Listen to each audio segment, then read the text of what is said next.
कोई नहीं रोक सकता। ये क्रांति की शुरुआत विद्यालयों से होती है यहाँ पर, क्योंकि एक शिक्षित व्यक्ति जितना बेहतरीन ढंग से क्रांति ला सकता है, समाज में बदलाव ला सकता है, उतना एक अशिक्षित व्यक्ति से मुश्किल होता है। हालांकि मेरे इस बात को स्वामी ब्रह्मानंद जी ने काट दिया था। सोचिए वो कितने दूरदर्शी थे, लेकिन यह बात हम जन्म लेने वालों पे होती है, अवतार लेने वालों पे ये सब चीजें लागू नहीं होती है। वो सच में एक अवतार का रूप है जो खुद शिक्षा ना मिल सकी, गरीबी, मजबूरी, उस समय की तत्कालीन कारणों के बावजूद। लेकिन सोचिए जो व्यक्ति कितना महान 100 साल आगे तक की सोच रखने वाला व्यक्ति क्या देके चला गया आपके जगह को यहाँ पर। ये सौभाग्य है, अगर वो नहीं दिए रहते तो शायद इस देश इस जगह को नहीं मिल सकता था।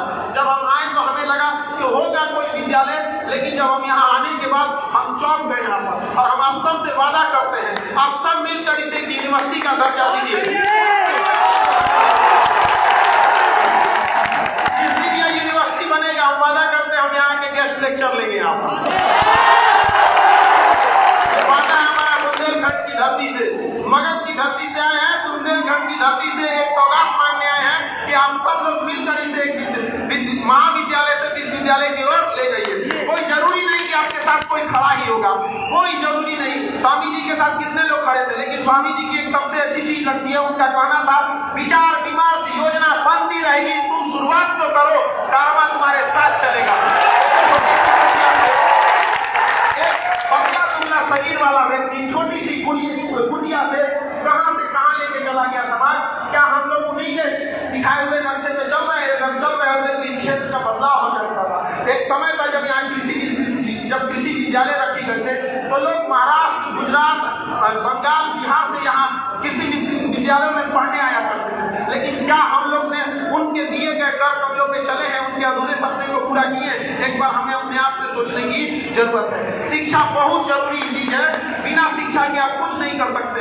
आप गौर करेंगे कि एक मजदूर जो होता है, जिसके पास शिक्षा नहीं होती है, अगर वो मजदूरी कर रहा है तो वही ईटा, गिट्टी, बालू, सीमेंट, वो 10 साल वही मजदूरी करता है। फिर मिस्त्री से पूछता है, आप छोटे मोटे ठेकेदार बन चुके रहेंगे, पढ़ लिख के एक बड़े बिल्डर बन चुके रहेंगे, जिस चीज को दिखाता है। तो शिक्षा एक ऐसी चीज है जो अनंत का रास्ता रोकता है। अशिक्षित व्यक्ति में हिम्मत का अभाव हो जाता है, उसे लगता है कि हमारा साथ कोई देने वाला नहीं है। और शिक्षित व्यक्ति को लगता है, उसे यह पूर्ण विश्वास होता है कि दुनिया का कोई भी व्यक्ति जब संघर्ष कर रहे थे तो अकेले थे। अरे वनवास में जब राम जी अकेले युद्ध लड़े तो हम इंसानों की औकात क्या होती?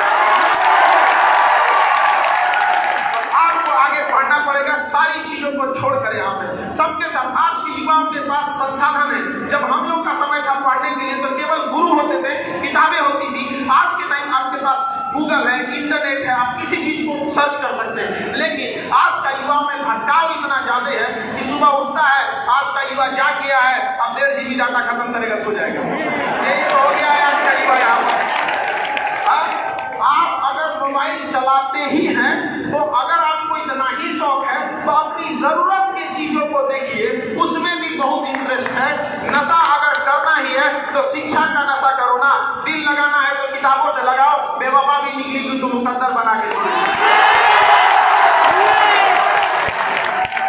विद्यालय कॉलेज में जो आपको समय दिया जा रहा है, यह बुनियाद है। जिस तरह एक घर की बुनियाद रखी जाती है जो मिट्टी के नीचे चली जाती है, दिखती नहीं है, उसी तरह स्कूल और महाविद्यालयों की पढ़ाई वो बुनियाद है। जितना गहरी बुनियाद डालेंगे, आपकी नींव, आपकी बिल्डिंग उतनी ऊपर जाएगी, फिर दुनिया उसको देखेगी। इस समय से खिलवाड़ आप लोग मत कीजिएगा। आज सर झुका के पढ़ लीजिए, वादा है जिला में सबसे ऊंचा सर आपका होगा। आज का युवा जो है इतना भटका हो गया है कि वो अपने लूप पे ध्यान दे रहा है, लूप पे। अरे बकलोल, लूप पे नहीं, बुक पे ध्यान दो, बुक पे।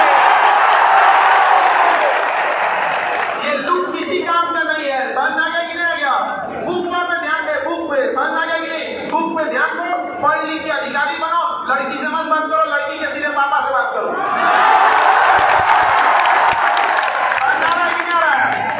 लड़की लोग ईमानदारी से पढ़ना, समझागे कि नहीं। समाज भले कितनों कहे मीठा मीठा बात, आज भी दिल से पूछेगा, उनको लगता है कि इसका गलती से बेटी का ब्याह करके भेज दे, दहेज वहेज देके चल जाता है। पापा से कहिएगा दहेज नहीं, शिक्षा दीजिए, हम दहेज रोकवा देंगे। आज पुलिस प्रशासन से यहाँ इतनी लड़कियां भी आई हैं अभी हमने देखा 2 सब इंस्पेक्टर हैं यहाँ पे लेडीज, किसी की औकात है जो दहेज मांग के दे दे, मार देना लोग तो तमाशा। हमें बहुत खुशी होगी जब हम अखबार के पहले पन्ना पे पढ़ेंगे कि लड़की से दहेज मांगने पे लड़की ने मारा तमाचा। दुनिया में हक कभी मांगने से नहीं मिला, उसे छीनना पड़ता है, चाहे झांसी की रानी हो या आज की आप लोगों, आपको समाज से लड़ना पड़ेगा। और यह विद्यालय है जो आपको उस लड़ाई का साहस देगा। यहाँ पर पढ़ लिख के इतनी काबिल बनिए कि घर जब आपको कोई ले जाए तो सौभाग्यशाली समझे और आपके घर से या कहे कि हमारे यहाँ इसका रिश्ता कीजिए, भले हमने को दहेज ले लीजिए। ये बात बताना चाहिए यहाँ पर। और आप लोगों के लिए इससे शिक्षा जरूरी है, ये नहीं कि देखो ब्यूटिशियन का कोर्स कर लिए, हाँ तो कौन नहीं जानता है, उसमें आपको बदलाव दिखना चाहिए समाज में। यहाँ पर समझ रहा है कि नहीं रहा? जिस दिन ऐसा होगा जब एक शिक्षित महिला जाएगी अपने घर में और घर को सजा के रखेगी, आने वाले 10-20 सालों में ये मैसेज जाएगा कि हमने दहेज नहीं लिया था, दहेज के बदले शिक्षित महिला लाए थे। मेरा घर आज भी ज्वाइंट फैमिली है, तुमने दहेज लिया था, 1 साल में तुम्हारा परिवार बिखर गया।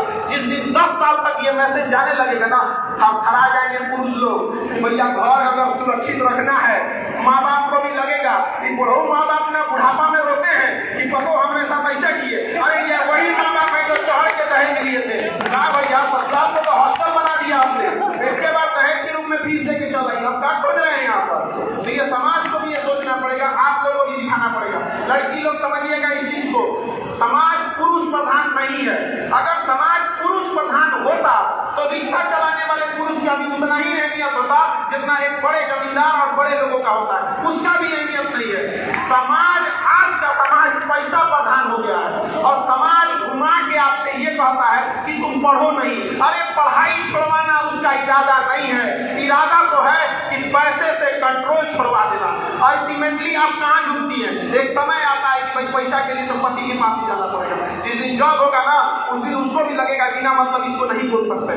तो अपने आप में वो शिक्षा जरूर रखिएगा। और माँ बाप से भी कहते हैं, गार्जियन से भी, अपनी बेटी को इसलिए मत पढ़ाइए कि उसे नौकरी कराना है, बल्कि इसलिए पढ़ाइए कि कभी खुदा न खास्ता किस्मत खराब हुआ, उसे ऐसा घर मिल गया जिसे सड़क पर आना पड़े तो दूसरे के यहाँ जाके बर्तन न मांजना पड़े, वो अपने काबिलियत पर अपने बाल बच्चों का अपना शेष जीवन सम्मान के साथ जी सके। उन पुरुषों को जब उनको, जिन्होंने महिलाओं की शिक्षा का विरोध किया है, सोचिए महिला लोग जरा सोचिए, जो पुरुष महिलाओं की शिक्षा का विरोध करता है, जब उसकी पत्नी के डिलीवरी का ऑपरेशन होता है ना, तो कहता है कि लेडी डॉक्टर है, पहला पढ़ने नहीं दिया और आज मैंने लेडी डॉक्टर खोलते हुए यहाँ पर।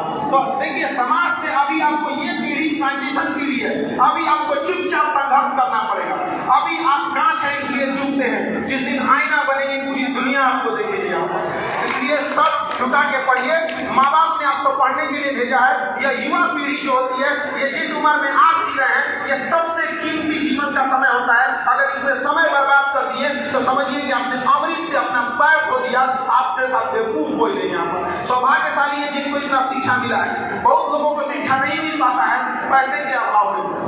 हमारे देश में गरीबी वो है, अभी देखिएगा दुर्गा पूजा आने वाला है, यहाँ मेला लगेगा, आप सब अपने बच्चों के लिए अच्छे अच्छे खिलौने, खाने पीने के पकवान खरीदेंगे, लेकिन मेरे कहने पर उस मेले में कभी कोने पे खड़ा होकर देखिएगा, कुछ ऐसे बच्चे मिलेंगे, छोटे बच्चे जिनके पाँव में चप्पल नहीं होगा। वो दुकानों पर खिलौनों को उठा के देखेंगे, आधा घंटा खड़ा रहेंगे, दुकानदार भगा देगा कि जब खरीदना नहीं है तो देखता क्यों है। फिर वो दूसरे दुकान पे खड़ा होगा, उसके पास इतने पैसा नहीं है। और हम लोग आज किस देश में रह रहे हैं कि इतना दुर्दशा कर दी। घुटन क्या होगी सोचिए। उसी खिलौने की दुकान पे देखिएगा, उसी मेले में देखिएगा, जब एक छोटा बच्चा खिलौने से खेलने की उम्र में खिलौना बेच रहा होगा, तो सोचिएगा इस ऊपर वाले ने आपको क्या दिया है। ये है हमारे देश की हकीकत। और हम कहते हैं कि हमारा देश विकसित होगा। अरे हम अपना देश विकसित करके क्या करेंगे जब हमारे देश के अंदर रहने वाले लोग ही सुखी न रह सके। हर व्यक्ति को अपने देश से प्रेम होता है। क्या श्रीलंका का कोई व्यक्ति कहेगा कि उसे श्रीलंका से प्रेम नहीं है? क्या नेपाल का कोई व्यक्ति कहेगा कि हमारे नेपाल से प्रेम नहीं है? तो हमारा देश चाहे विकसित हो या विकासशील हो, गरीब हो या अमीर हो, हमें हमारा देश प्यारा होता है। तो हमें समझना पड़ेगा देश खुशहाल है। जब हम सोने की चिड़िया थे तो ऐसा नहीं था कि हमारे यहाँ जमीन के नीचे से सोना निकलता था। हमारा देश के लोग खुशहाल थे। उस समय शिक्षा जो थी वो व्यवसाय नहीं था, गुरु की मर्यादा होती थी और गुरु जी फीस न लेके गुरु दक्षिणा देते थे। वो दौर था हमारे देश का। और आज व्यवसायीकरण शिक्षा का ऐसा हो गया है कि गरीब इंसान डर जाता है पढ़ने से, पढ़ाने के पहले। किसी के घर में अगर बेटी है तो सोचती है कि हम दहेज दे देंगे, काहे लिए पढ़ाई जाए। तो हम सबको ये सोचना पड़ेगा, व्यवसायीकरण नहीं होने देंगे। और वादा करते हैं हम आपको यहाँ पर, और यहाँ हमारे स्वामी जी के सामने साक्षी मानते हैं कि जब तक जीवित है शिक्षा का व्यवसायीकरण नहीं होने देंगे। हमें पता है कि अकेला चना भाड़ नहीं फोड़ सकता है, लेकिन आँख फोड़ सकता है। किसी न किसी को फोड़ मेरा लक्ष्य है कि 20 करोड़ लोगों को शिक्षा देना। जिस दिन ये 20 करोड़ लोग शिक्षित हो जाएंगे तो उन 20 करोड़ के जब 40 करोड़ हाथ एक साथ उठेंगे तो भारत को अखंड भारत होने से कोई नहीं रोक सकता। शिक्षा का व्यवसायीकरण हम आज भी नहीं होने देते। आज भी हमारे यहाँ कुछ ऐसे बैठे थे जिसके कंप्लीट कोर्स महज 200 रुपए है आज के डेट में भी। और 200 रुपए में भी हम 18% GST और 30% इनकम टैक्स गवर्नमेंट को देते हैं। उस 200 रुपया में भी यहाँ पर सरकार कहती है, गवर्नमेंट कहती है कि बेटी पढ़ाओ और बेटी को बचाओ, और बेटी पे 18% GST ठोक के मिल जाए। बताओ भैया,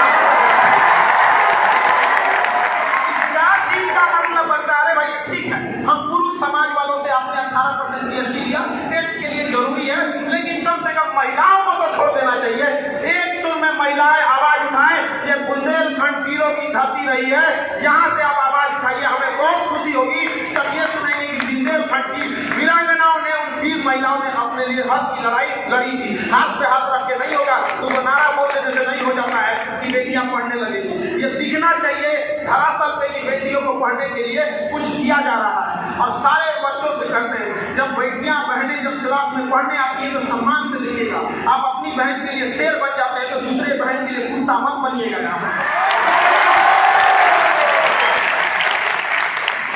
और लड़कियों से भी हम ये जरूर कहेंगे कि आप आधुनिकीकरण के चक्कर में अपनी संस्कृति मत भूलिएगा। आधुनिक बनिए, वेस्टर्न कल्चर नहीं, मॉडर्न बनिए। कौन कह सकता है कि भारतीय वस्त्र में, भारतीय संस्कृति में कोई मॉडर्न नहीं हो सकता है? क्या APJ अब्दुल कलाम मॉडर्न नहीं थे? किसी चौथा से उनकी बराबरी कर सकता है, स्वामीनाथन हो गए। तो ये क्या चीज, आधुनिकीकरण नहीं था। एक ऐसा व्यक्ति हमारे स्वामी जी यहाँ पर, तो हमारे स्वामी जी को क्या आप आधुनिक नहीं कहेंगे? आज से 50 साल पहले जिस व्यक्ति ने कल्पना की थी, उनके अधूरे सपने को पूरा करने में हम लोग के पसीने छूट जाते हैं। सोचिए वो व्यक्ति अकेले कैसे लड़ा होगा जब हमको संसाधनों से लड़ने की समस्याएं हो रही है। तो आज के समय में गार्जियन को भी कहेंगे, जो छोटे बच्चे हैं, उन छोटे बच्चों की शिक्षा में आप बाधा मत बनिए। बहुत बार ऐसा होता है कि बच्चे स्कूल में जाते हैं, उन्हें समझ में नहीं आता है, वो भागने लगते हैं। गार्जियन बन के मत समझिए उनको, एक दोस्त बन के उनकी प्रॉब्लम समझने की कोशिश कीजिए। क्योंकि अभी भी जितने गार्जियन हैं, आपको अपना बचपना याद कीजिए कि कुछ ऐसी समस्याएं होती थी जो आप अपने गार्जियन को नहीं लेकिन दोस्त को बताते थे। तो दोस्त बनकर उससे पूछिए। वरना अब महिला लोगों को भी करते हैं कि आप लोग अपने बच्चों को ये मत कहिए कि उनका लड़का तो इतना अच्छा पढ़ता है, तुम काहे पढ़ते हो, तुलना मत कीजिए। वरना जिस दिन वो पलट के आपसे कहेगा कि रेस्टोरेंट में तो खाना इतना बढ़िया बनता है, आप कैसे बनाते हो, तो लौट जाएगा। आपको तो खराब लग जाएगा कि बेटा हम हाथ का नहीं खाता। उसको कैसा लगता होगा? आपका बेटा है, आप उसको दुनिया में बाकियों की तुलना में 9 महीना पहले से जान रही होती है। आपको पता है कि आपका बेटा निकम्मा नहीं है। समाज से उसको अकेला मत छोड़िए। अगर उसको माँ बाप का साथ मिल गया और शिक्षक का साथ मिल गया, पूरा दुनिया जीत सकता है। महाभारत में जिन लोगों ने युद्ध जीता, उनके साथ बस इन्हीं 3 लोगों का साथ था, माँ बाप और उनके गुरुओं का। इसलिए उनको अपना दोस्त बनकर समझिए। उनकी कोई गलतियां हो रही है तो समझने की कोशिश कीजिए। और शिक्षक से भी कहते हैं कि आपके पास ज्ञान का भंडार है, लेकिन जो आपसे शिक्षा लेने आया है वो एक साधारण सा बालक है। उसके सामने आप बहसबाजी और ज्ञान का परिचय मत दीजिए। और इतना ही शौक है ज्ञान का परिचय देने के लिए तो बराबरी में परिचय दीजिए। एक आयोजन कराइए जहाँ शिक्षकों का वार्तालाप हो वहाँ पर। बल्कि शिक्षकों का कर्तव्य बनता है कि छोटे बच्चों को एकदम छोटे से छोटे लेवल में जाके समझाएं ताकि उसे समझ में आ जाए। देखिए, हमारे घर में अगर कोई पकवान बना है तो उसे हम कलछुल से नहीं खा सकते क्योंकि मुंह में नहीं घुसेगा। उसको खाने के लिए हमें छोटा चम्मच लेना पड़ता है ताकि हमारे मुंह में जा सके। यही काम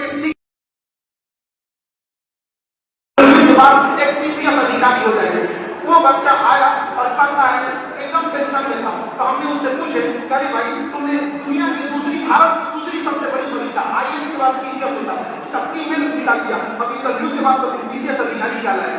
उसने कहा सर मेरे भैया चाय बेचते हैं, मेरे यहाँ घर नहीं है, छप्पर है, और मेरे पास नेत्र विहीन था, और वह एग्जाम निकालकर आज पटना के पास एक जगह है टीका, वहां पर आज सरकारी अफसर बन के बैठा हुआ है। तो ये हाल होता है, ये ताकत है शिक्षा की। हमारे से पूछते हैं क्या कोई चीज बिना शिक्षा की अंधे की आंख नहीं लौटा सकते, लेकिन उसे जीने का सहारा बना कि नहीं बना। अब आप अपने से पूछिए, क्या आप इतना भी असहाय हैं? क्या आपकी समस्या इतनी हो चुकी है? नहीं, आपके सामने इससे छोटी छोटी समस्या है, लेकिन समस्या से भागना नहीं है, उसे संघर्ष करना है, आपको लड़ना है। यह सोच के कि हमें लड़ने के लिए दिया गया है, जो लड़ रहा होता है उसके आने वाली पीढ़ियां उसका फल भोगती है। भगत सिंह, राजगुरु, सुखदेव, सुभाष चंद्र बोस, महात्मा गांधी, सरदार पटेल लड़े थे, और उनके लड़ाई का मतलब होता है जो हमें यह सुंदर सा देश देखने को मिलता है। और यह पीढ़ी लड़ने वाली पीढ़ी है, लड़की या लड़का सबको लड़ना पड़ेगा। और बलिदान उस समय अंग्रेजों के सामने दिया गया था, आज हमें बलिदान देना पड़ेगा जाति पात से, धर्म से, अपने ऊंच नीच के व्यवहार से, लड़का लड़की में भेदभाव से, ये सारे झूठ फरेब से। और तब हमारे आने वाली पीढ़ियां जब आएगी तो फिर यही यह देश, या वही भूमि का टुकड़ा वापस सोने की चिड़िया कहलाएगा, और सारे देश में खुशहाली आएगी। जब तक इस देश में आंसू की एक बूंद है, भारत मां का सपना अधूरा है। याद रखिए, यह देश एक ऐसा देश है जो केवल भूमि का टुकड़ा नहीं है। इस देश में सब लोग अपने देश कहते हैं, हम इसे अपनी माँ कहते हैं। अब जब बच्चे की औलाद की आंख में आंसू होती है, माँ कभी खुश नहीं रह सकती है। आज हमारे देश में कितनी भूखमरी और गरीबी है, आप सब देख रहे होंगे। हमें जरूरत है ईमानदारी से काम करने की। आज हमारे देश में इसका बहुत अभाव है। बच्चे को पढ़ने के लिए भेजिए, वो ईमानदारी से पढ़ नहीं रहा है। आप अपने घर पे काम कराने के लिए मजबूर मिस्त्री लगाइए, तो एक आदमी को रहना पड़ रहा है कि ईमानदारी से काम करेगा कि नहीं करेगा। आप सामान खरीदने जाइए तो आपको टेंशन है कि ईमानदारी से क्वालिटी अच्छा दिया है कि नहीं दिया है। आप सोना खरीदने जाइए, आपको ईमानदारी पे शक हो रहा होता है। ये वही देश है ना जहाँ वाणी की इतना महत्व होता था, जहाँ कहा जाता था कि प्राण जाए पर वचन न जाए। आज हमारे देश में बताइए ईमानदारी का कितना अभाव है। सक्सेस इंसान को कभी उसके काम के लिए टोकना नहीं पड़ता है। यदि आपको टोकना पड़ रहा है कि अपना काम समय पे करो, अपना काम ईमानदारी से करो, अपना काम में एकदम दिलचस्पी दिखाओ, जितना रुपए मिल रहा है उससे ज्यादा का काम करके दिखाओ, तो वह व्यक्ति आगे नहीं बढ़ता है। जो भी व्यक्ति आगे बढ़ा है वो डिसिप्लिन रहा है। हमें हमारे कर्तव्य का पालन करना होगा। यदि हम शिक्षक हैं तो हमारा कर्तव्य है कि हम व्यवसायी नहीं है, मिनिमम फी में बेहतरीन शिक्षा देना। आप विद्यार्थी हैं, आपका कर्तव्य है कि माँ बाप ने आपको पैसे दिए हैं तो आप यहाँ उसका सदुपयोग करके पढ़िए। व्यवसायी है तो ईमानदारी से गुणवत्ता का काम करना पड़ेगा। तो किसी एक चीज को बदलने से देश नहीं बदलता है। देश बदलेगा जब हम 140 करोड़ लोग अपनी जिम्मेदारियों को समझेंगे, तब 140 करोड़ का लोग का देश बदलेगा। वरना एक दो लोगों के चाहने से इतना बड़ा देश नहीं बदल सकता। वरना चाहने वाला कौन राज्य का मुख्यमंत्री चाहेगा कि उसका राज्य पीछे हो? कौन देश का प्रधानमंत्री चाहता हो कि उसका देश पीछे हो? कोई राज्य चाहेगा कि उसका राज्य पीछे हो? कौन डीएम बैठ के चाहता होगा कि उसका जिला पीछे हो? कौन सा विधायक चाहता होगा कि उसका विधानसभा पीछे हो? इवन कौन सा प्रधान या मुखिया चाहता होगा कि उसका गांव पीछे हो? कोई आगे नहीं बढ़ पा रहा है। क्यों? क्योंकि उसे लगता है कि अकेले खींच सकते हैं। ऐसा नहीं होता है। ट्रेन में जब ब्रेक लगता है तो हर एक बॉगी में ब्रेक लगता है, और जब आगे बढ़ना होता है तो सबसे छुड़ाना पड़ता है। क्योंकि जब बड़ी चीजें चलती हैं तो सामूहिक चीजों की जिम्मेदारी बनती है। अगर आप दूर तक जाना, अगर आप जल्दी पहुंचना चाहते हैं तो अकेले दौड़ जाइए, लेकिन जब दूर तक जाना चाहते हैं तो साथ चलना पड़ेगा। अब वो समय आ गया है कि हम सब लोग को एक दूसरे के विकास के लिए साथ चलना ही पड़ेगा। चाहे लड़का लड़की, ऊंच नीच, सारी चीजों का भेदभाव मिटाकर। और हमेशा याद रखिएगा, तकनीक को कभी पीछे मत छोड़िएगा। लेटेस्ट टेक्नोलॉजी का यूज करने के लिए कोशिश कीजिएगा, चाहे जो भी हो। जैसे आज के समय AI टेक्नोलॉजी आ गई है, एकदम लेटेस्ट है। कोशिश कीजिएगा उसको ज्यादा से ज्यादा सीखा जाए। अगर आप अप टू डेट नहीं रहेंगे तो आप सर्वाइव नहीं कर पाएंगे। आपके सामने घर घर के हाथ में रहने वाला नोकिया मोबाइल बर्बाद हो गया। हमारी आपकी क्या औकात है? छोटी सी दुकान या गाँव बिजनेस छोटा सा हो गया। क्यों? क्योंकि वो अपडेट नहीं रह सका था। आपको समाज के हिसाब से अपने को अनुकूल बनाना पड़ेगा। डायनासोर इस पृथ्वी से चले गए, सब उतना बड़ा शरीर लेके, क्योंकि समाज वातावरण के अनुकूल नहीं बना सकते। आज का समय है, आपको तकनीक, शिक्षा और अपने फाइनेंशियल कंट्रोल पे रखना पड़ेगा। अगर आपके पास पूंजी है तो पूंजी भी एक शिक्षा होती है। पूंजी कई तरह का होता है। शिक्षा रूपी पूंजी। किसी के पास बड़ी जमीन है वो पूंजी है, बाप का छोड़ा हुआ करोड़ों का धन है वो भी पूंजी है। तो जिसके पास जैसा है वो उसी व्यवसाय में जाए। शिक्षा का अर्थ ये नहीं होता है कि नौकरी लेके किसी सरकारी विभाग में बैठ गए और सोफा के ऊपर सफेद पर्दा डाल दिए और गाड़ी में सफेद तौलिया तोड़ दिए, हाँ भैया तो अधिकारी जा रहे हैं। शिक्षा का अर्थ होता है कि आपके बगल में बैठने वाला व्यक्ति को आभास हो कि शिक्षा क्या महत्व होता है। आपको देखकर कोई अपने आप को कहे बच्चों को पढ़ाऊंगा।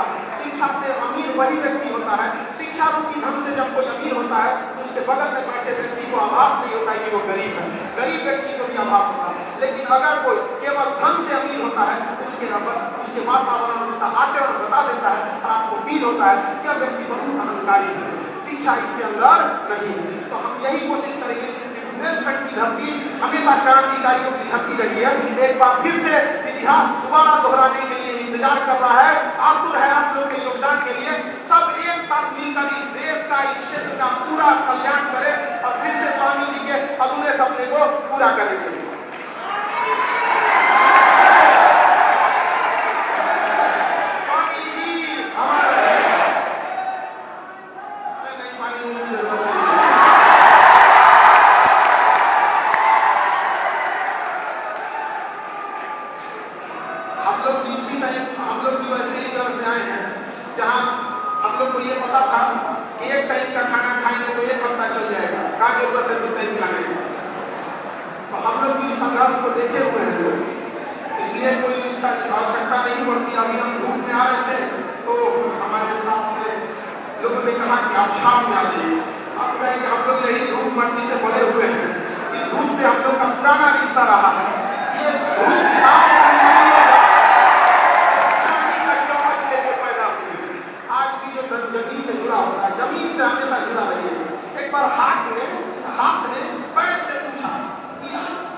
लेकिन इज्जत देने के टाइम पैर उन्हें छूटते हैं लोग। ऐसा क्या? पैर ने बड़ा अच्छा जवाब दिया, इज्जत पाने के लिए जमीन पे रहना पड़ता है, हवा में लहरा हुए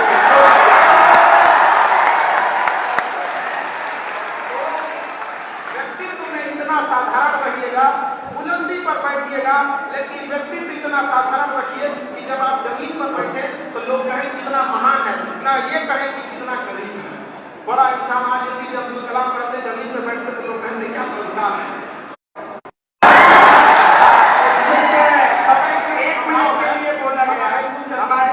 हमारे मुख्य अतिथि जी की ट्रेन है और समय का अभाव होने के कारण हमें भी अच्छा नहीं लग रहा है सर, लेकिन क्या करेंगे, समय है, जीवन एक विंडो की तरह रहता है, सोचते हैं 6 आए लेकिन एक आता है तो भी चलना पड़ता है। तो हमें आपकी कभी भी लगे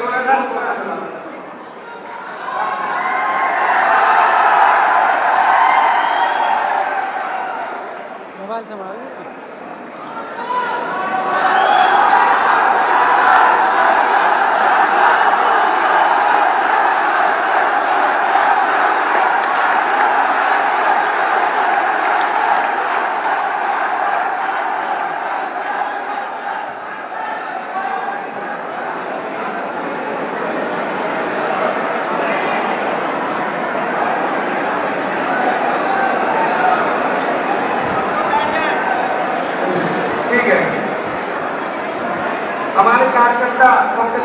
को बिल्कुल व्यवस्थित रूप से पहुंचाकर धन्यवाद। आप लोग का व्यवस्था देखकर हमें बड़ा खुशी हुआ कि इतने बड़े संस्था को, लेकिन हम लोग भी जब पढ़ा रहे होते हैं या कहीं पे भी कोई भी प्रशासन देख रहा होता है तो जब तक जनता या आप लोग मैनेजमेंट में सहयोग नहीं कीजिएगा कभी मैनेजमेंट नहीं होता। आपके कुल जनसंख्या का 2% इंक्रीज नहीं होती है। पुलिस आपके शहर की जनसंख्या का 2% भी नहीं। आपको क्या लगता है कि हथियार कानून के दम पर हम हैं, संस्कार है इस देश का कि हम अपना कर्तव्य भी समझते हैं, तो जरूर है कि तो ये संस्कार का परिचय देना ही हमारी सबसे बड़ी ताकत है। वरना आज की जिंदगी में क्या है, उसका 1-2%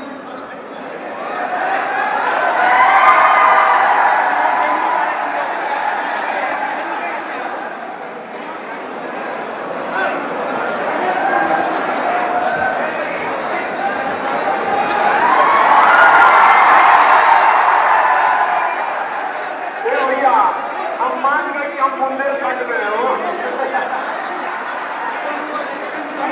चलिए हम अच्छे से रहिए, शुभकामना और आगे बढ़ते रहिए। आप ऐसे में थोड़ा सा आप ही को चोट लग जाता है या मैनेजमेंट को दिक्कत हो जाता है, वो आगे समझे पूरे भाई।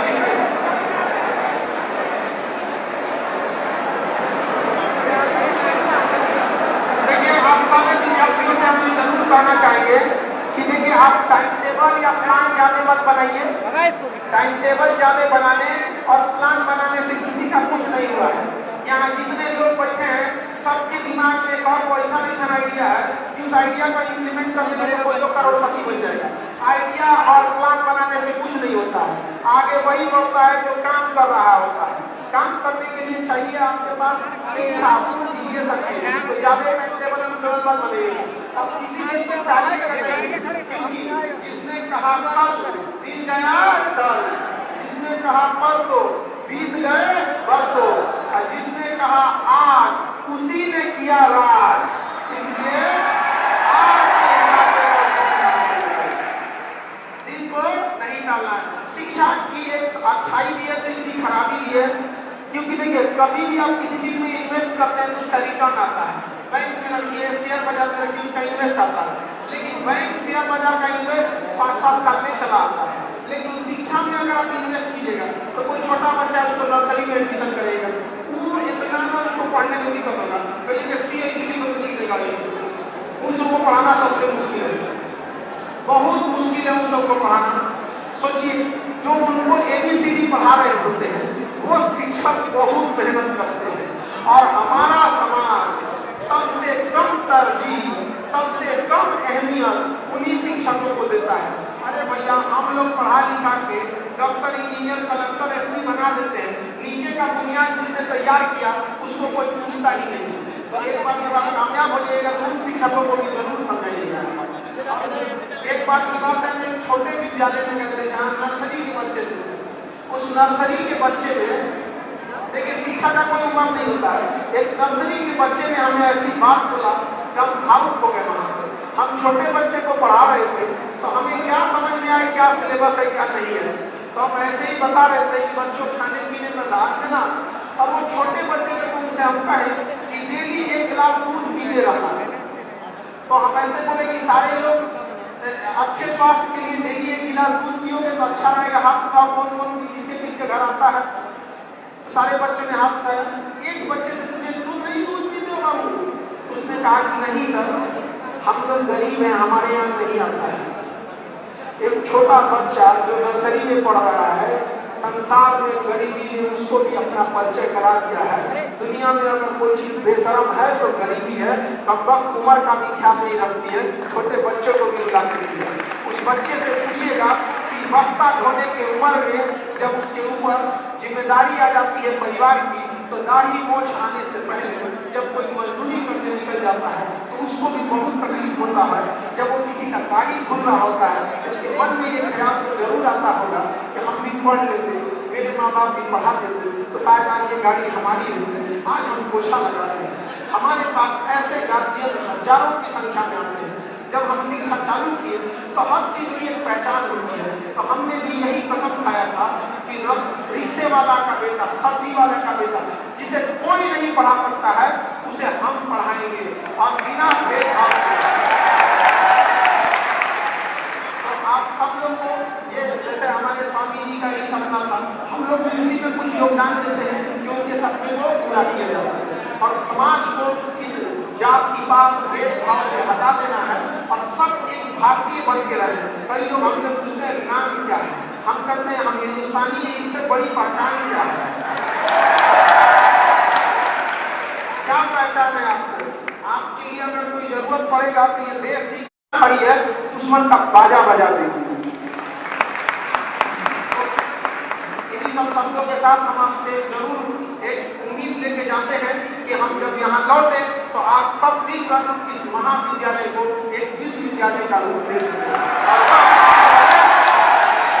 और वह विश्वविद्यालय मगर और तक्षशिला जैसे विश्वविद्यालयों का पूरा याद दिला सके समाज को कि यह धरती विश्व गुरुओं की धरती रही है। दोबारा यहाँ से जैसे हुमायूं और हैंसन पढ़ने आते थे विदेशों से, बड़ा खुशी होगी जब ऐसे महाविद्यालय और विश्वविद्यालयों में फिर से विदेश से लोग पढ़ने आएंगे। इन्हीं सब बातों के साथ जय हिंद।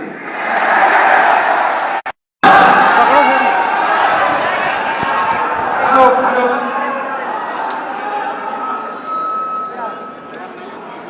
सवाल पूछेगा तो आप बढ़िया। इसको तोड़ दे कपिल, जरा तोड़ के यहाँ रख दे, पूरा तोड़ के यहाँ रख दे भाई।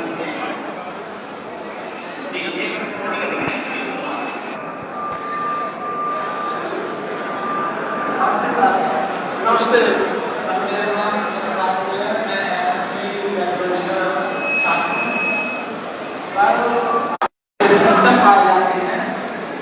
तो सर उसी प्रकार विद्यार्थी के छात्र में कुछ प्रकार के लक्षण हैं जो विद्यार्थी के जीवन को बर्बाद करते हैं। तो सर ये विद्यार्थी के जीवन में जो लक्षण बर्बाद कर रहे हैं तो सर कैसे दूर किया जा सकता है और जो इस प्रकार से कंट्रोल किया जा सकता है? चलिए हम आपकी बात को समझ गए। देखिए, बीमारी की पहचान कर लेना बीमारी के इलाज का पहला स्टेप होता है। अगर आप पहचान गए तो, और दूसरा होता है कि उसका इलाज करना। आज के युवा का अगर 5 बजे शाम तक 1.5 GB डाटा खत्म हो जा रहा है तो क्या जाएगा आगे? तो अपने डाटा का यूज कीजिए, सदुपयोग कीजिए, लाल पीला हरा से बच के रहिए। अगर कोई अच्छा लग रहा है